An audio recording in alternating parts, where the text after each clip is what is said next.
non-payment of yearly advance of $6 million US.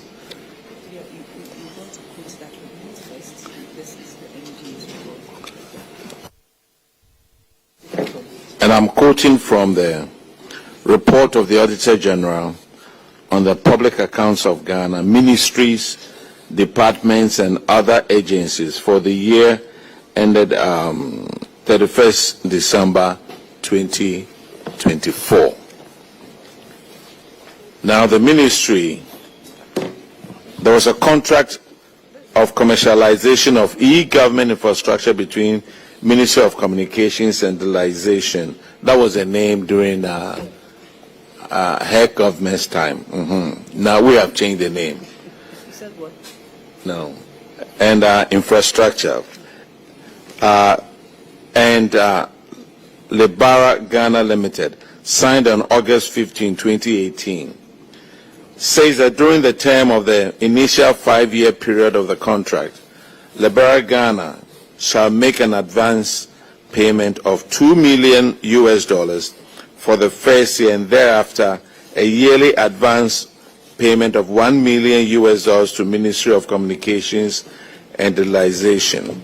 Pursuant to clause 4.5 of the principal contract, Lebara Ghana Limited assigned all its rights and responsibilities to Smart Infraco.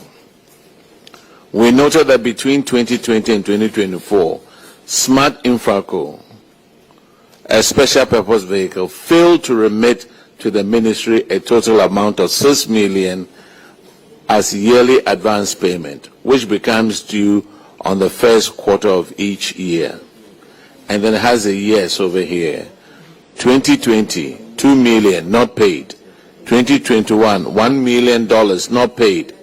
2022, $1 million not paid. 2023, same way. 2024, same way.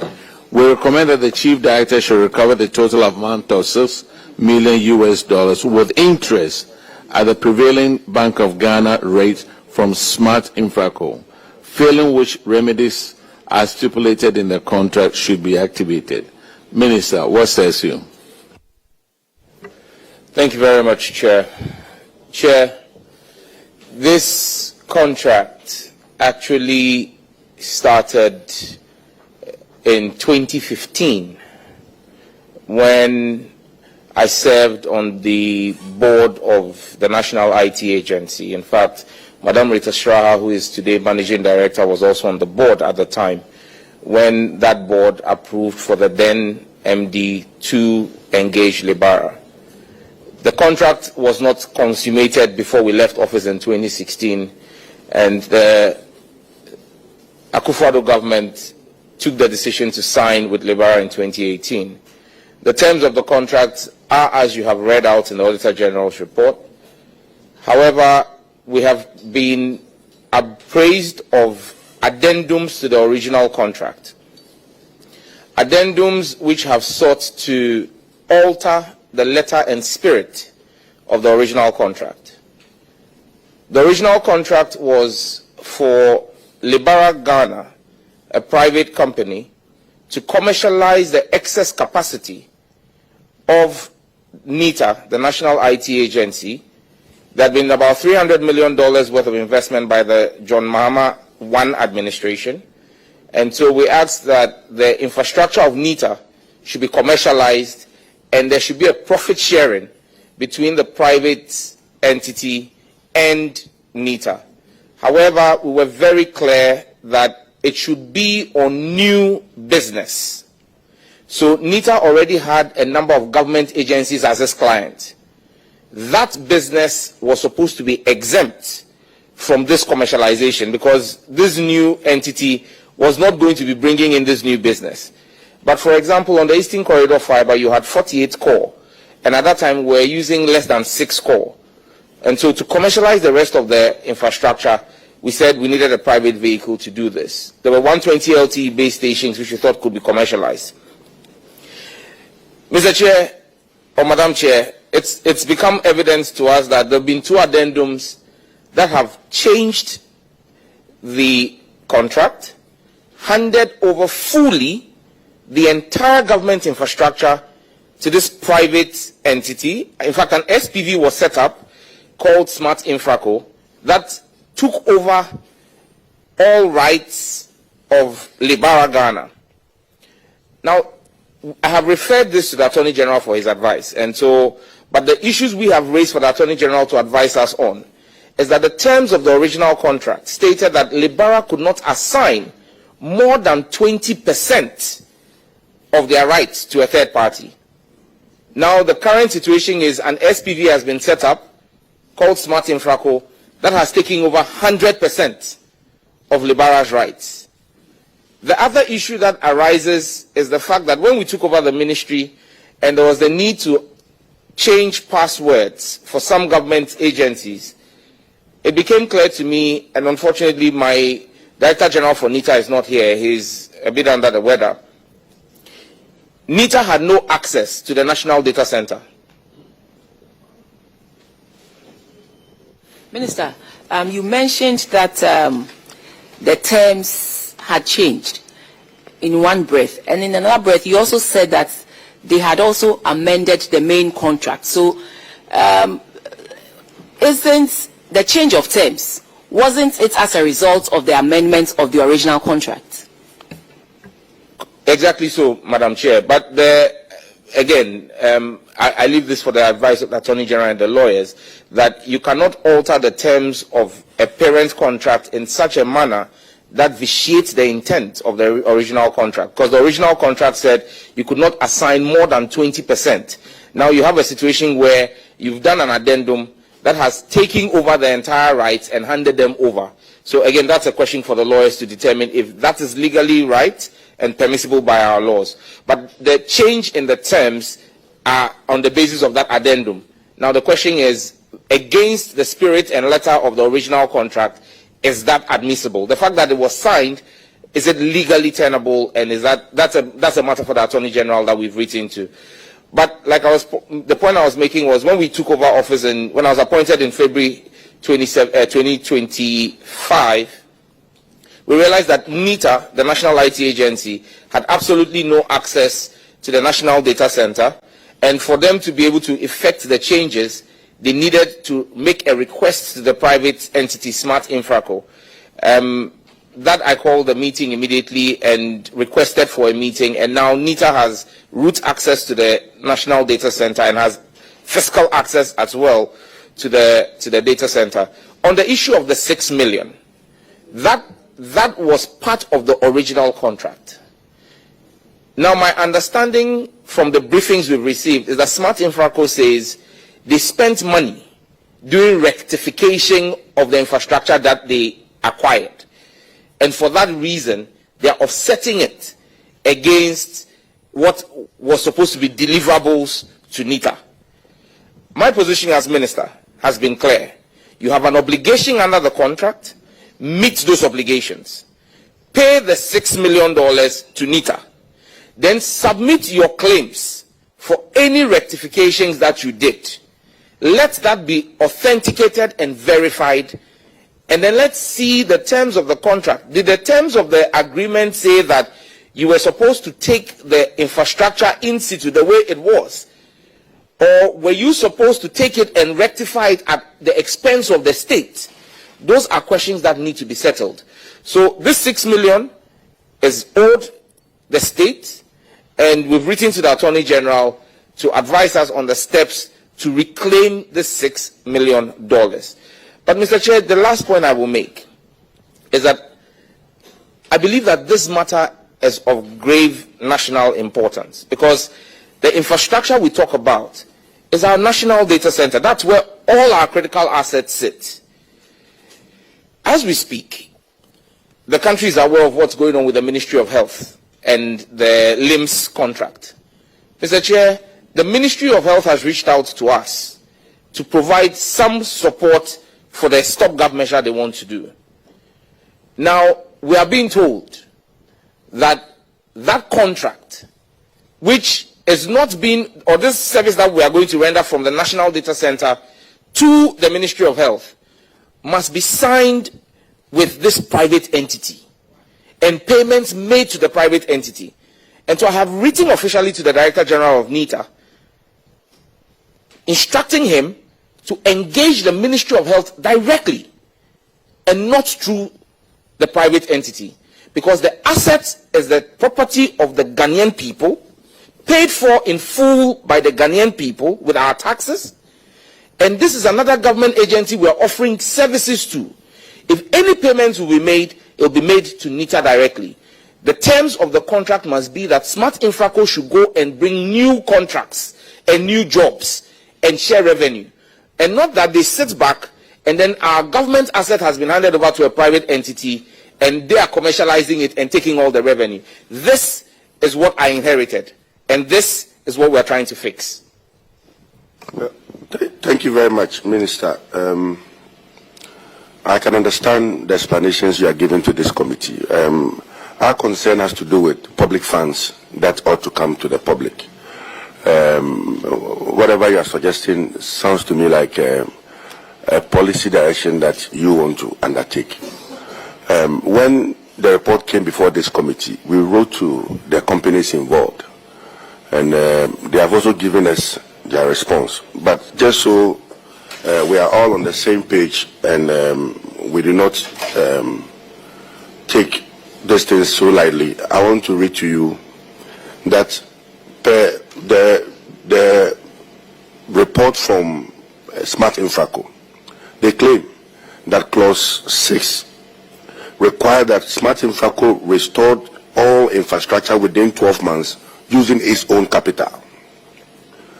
They also claim in clause 6.4 that the company was allowed to deduct capital expenditure, direct costs, and taxes before calculating revenue share. And in clause 12 of the same report, it also states that there was a second addendum which overrides the original contract in case of inconsistencies. And I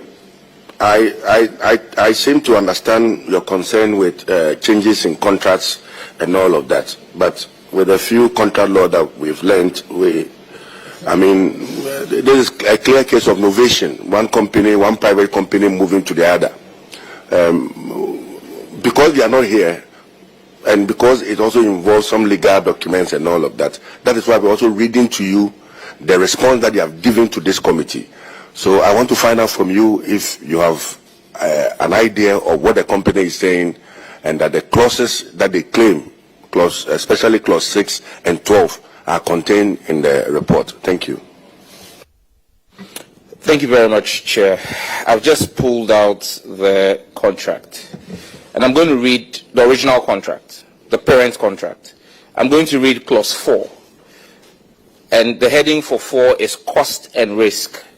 4.1 says, save the procurement of an irrevocable bank guarantee or letters of credit. Libera Ghana shall undertake the obligations of this contract project at its own cost and risk. So now this means that whatever cost was supposed to arise out of the execution of the contract, this is clearly stated here, and like you said, contract law, clause 4.1, would be at the instance of Libera Ghana, the parent company, the company that we signed the contract with. So, you see, we need to be minded as public office holders that whilst we want to support private business, we cannot do it at the expense of the Ghanaian taxpayer. So if the original contract says that any cost and risk associated with the execution of this contract is at the expense of the private party, and then a minister takes a decision to vary that in an addendum and say that she's transferring that cost and risk from the private entity to the Ghanaian taxpayer, there must be proper justification for same. Unless you show me what it is, I, as minister, with the evidence available to me, still hold the view that whatever was agreed in the parent contract, which is the 6 million we're talking about here for the first 5 years, should be paid to the tax kitty. If there are any conversations to be had about whether there's an addendum that has shifted liability for cost, we can then have that conversation. But to deprive the taxpayer of this anticipated revenue on the back of a policy directive, I think may be problematic. See, Minister, I mean, we are not here to want to defend any past government official, and I can understand. I mean, once the new government takes over, there's a new direction, and from how you speak, we realize that probably maybe you would want NITA to take a different direction with respect to this contract. But once the state has a contract with some parties, I can see the original contract, which was signed somewhere in 2018 with Libara, is what you are making references to. But I also want to bring to your attention that in 2020, this same contract was novated to Smart Infraco Limited. And this was with approval of all parties. And of course, in terms of contracts, addendums and variations are always, they come in. I mean, we can vary a contract subject to the fact that all parties have come into a certain agreement. And I also know that you are aware, because we have with us a due diligence report that was conducted by Tata Communications Limited, and we've been provided with that report, and I'm sure it's going to help us moving forward. But so that you know that addendums in contracts are not illegal. They are not unlawful. It happens every day in contracts. And so let's speak to what exactly we have that got varied along the line, along the value chain in this contract. And I think that it will help the committee. Thank you very much. I must also admit that in the response that they gave to us, Smart Infraco admits that they owe. So it is not like they are not acknowledging that they owe government.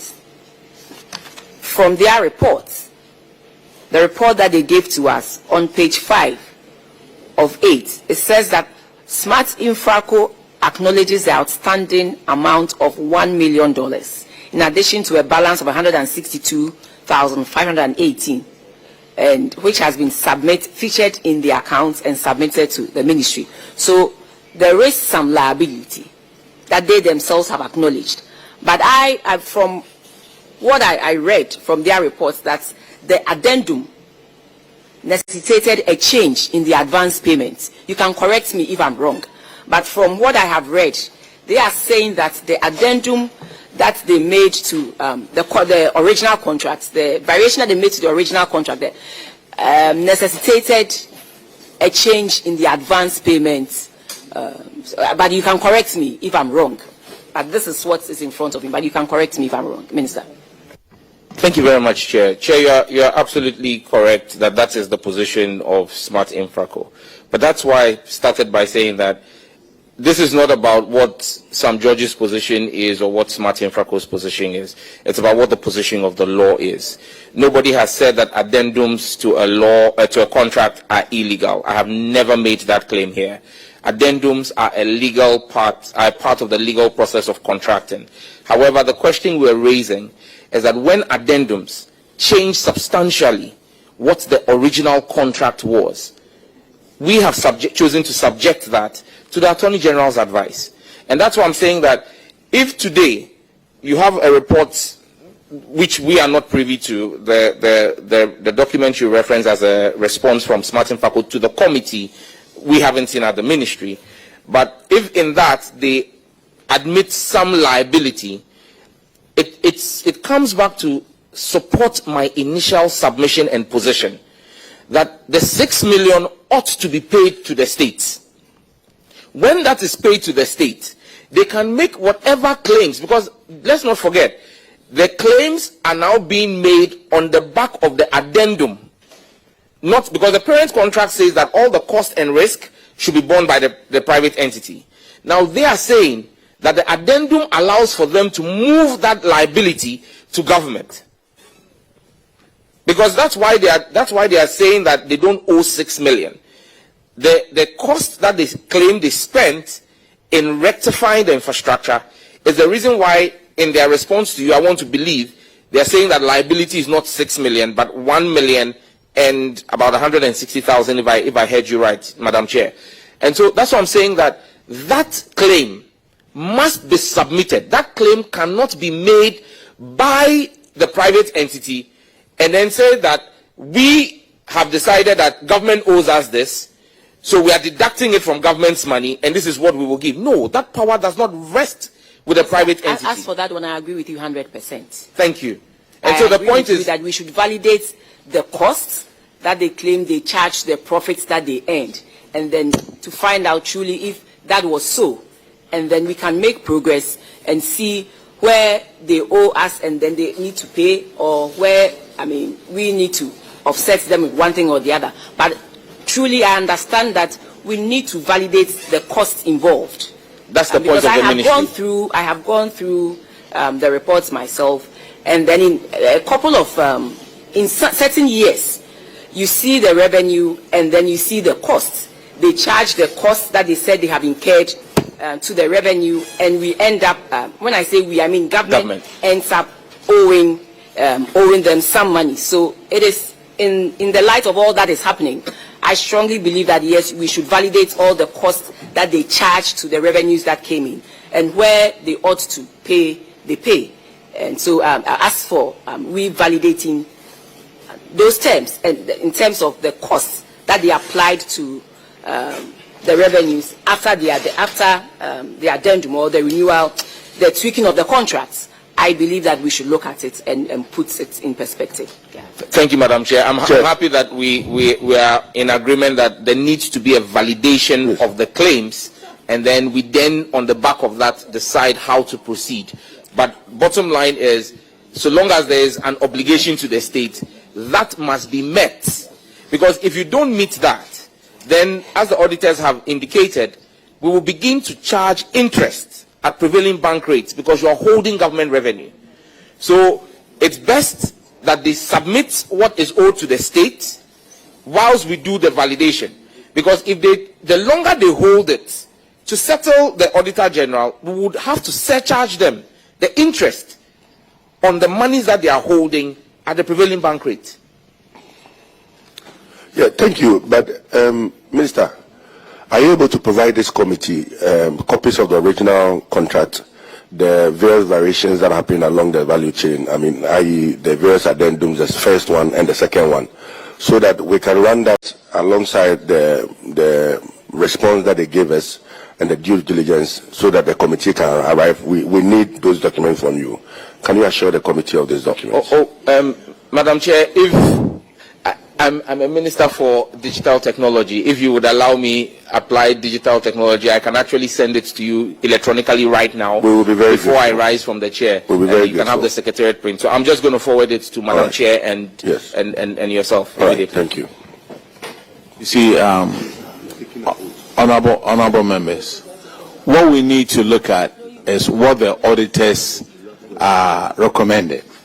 So whether there's been a change here or there, what the auditors are saying is Smart Infraco owes 6 million. Pay the money, and then afterwards we'll look at anything else that they have. Now the second question. Okay, OPK, then ask your second question. Okay, hold on. The minister has just sworn an oath. He cannot You are disrupting our meeting. Honorable, you are a member of, you are a very good, you are a solid member of this committee. We appreciate that. But you just took an oath. Okay. And that, yes. So, initially, your minister wanted to find out from you if you were part of him or you be here. And you opted to be there. And you have taken that oath. So be there.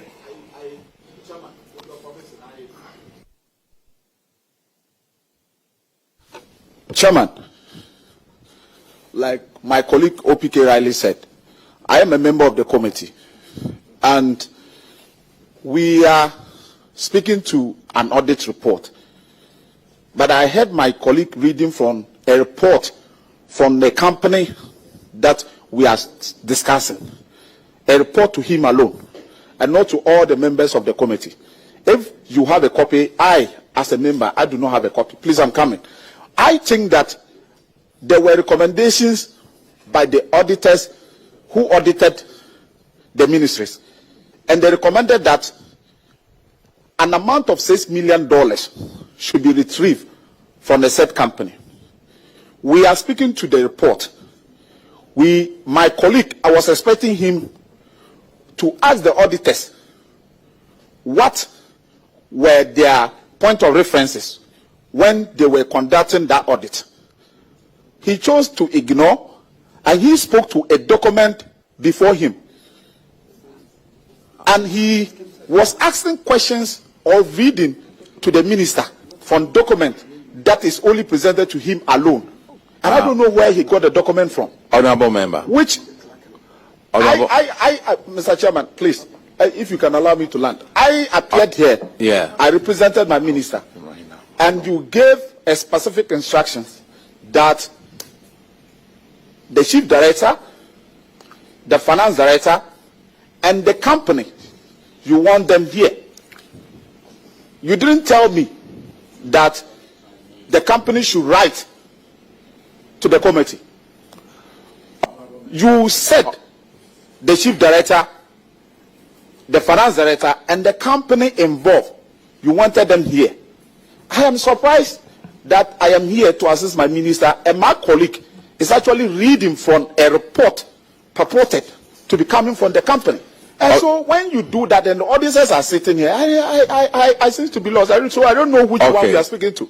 Honorable member, a very good standing member of the committee. I made a pronouncement before you started. We are going by the Auditor General's report. So whatever that company has written or not, we are going through Auditor General's report. And as the minister said, he has consulted the Attorney General to advise on it. So that's where we are going. So Attorney General will advise on it, and then we'll go by what the Auditor Generals have said. So what he read is not part of the report. Whatever we discuss here is being captured by the Hansard, and I believe that that will be part of the report that will be prepared by the committee. Honorable member, that's the way we are going. We are going by the Auditor General's report. Mr. Chair, the truth of the matter is that this committee wrote a letter to the companies in question. In fact, we've written letters to Libara, we've written letters to Smart Infraco.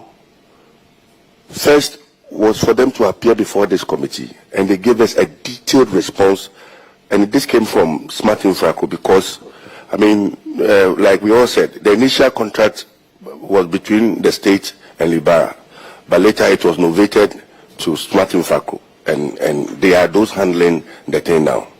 So whatever I am referring to are responses that are before this committee. Yes, you may ask for copies of that. These documents came on Friday. These documents came to this committee on Friday, and the only thing that you needed to do as a member was to ask your leader, ask me that you want copies, and I'll make them available to you.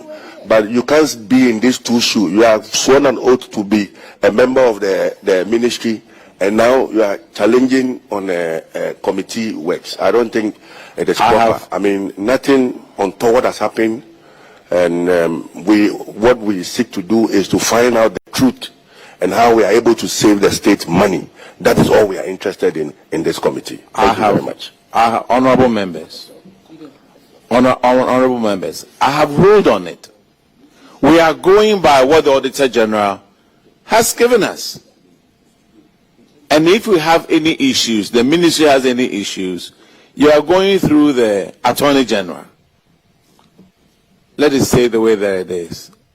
Yes, Honorable Minister. Chairman, just to announce that per the request that came, I have forwarded to yourself, the Chair and the Deputy Vice Chair, the original contract, the first addendum and the second addendum. I've sent them electronically to you. I would be grateful if you can confirm receipt of same. Yes, I can confirm receipts of those reports. And I think it's the same contracts that Smart Infraco and the others sent to us when they responded to it. But it's just a word of advice. Usually, when you are out with your minister and your minister speaks, that is final. This is just a word of advice, because I have also been where I have been a deputy minister, and usually when we go out and your minister speaks, it is final. This is just a word of advice. And I think you spoke to us clearly. You said you were going to carry out A, B, C, and D. The chairperson for this sitting ruled and said, for us, we are following the Auditor General's report, so that irrespective of what has been said here, it is the Auditor General's report that we are following. I also made I agreed with you on certain portions of it that clearly, for me, I'm not comfortable with the whole costs being applied to the way to the revenue the way it was done. So I also agree with you that we should validate the costs and then come out with the actual that truly they owe the states or whatever it is, and then we can make progress and move forward. That should have been the end of the discussion. So, Minister, thank you very much. Just a word of advice. We've been there. Okay, let's make progress. Let's go to the next infraction. It's on paragraph 1471, and OPK will handle that one. And this has to do with some unsupported payment to Smart Infraco, 6,755,175 Ghana cedis. Minister, December 20th, 2023, your ministry paid 6,755,174.94 to Smart Infraco Limited for a connectivity platform. The issues the auditors have with this payment is that there were no supporting documents, no evidence of services rendered, no certificate of work done, and no expenditure justification. Are you able to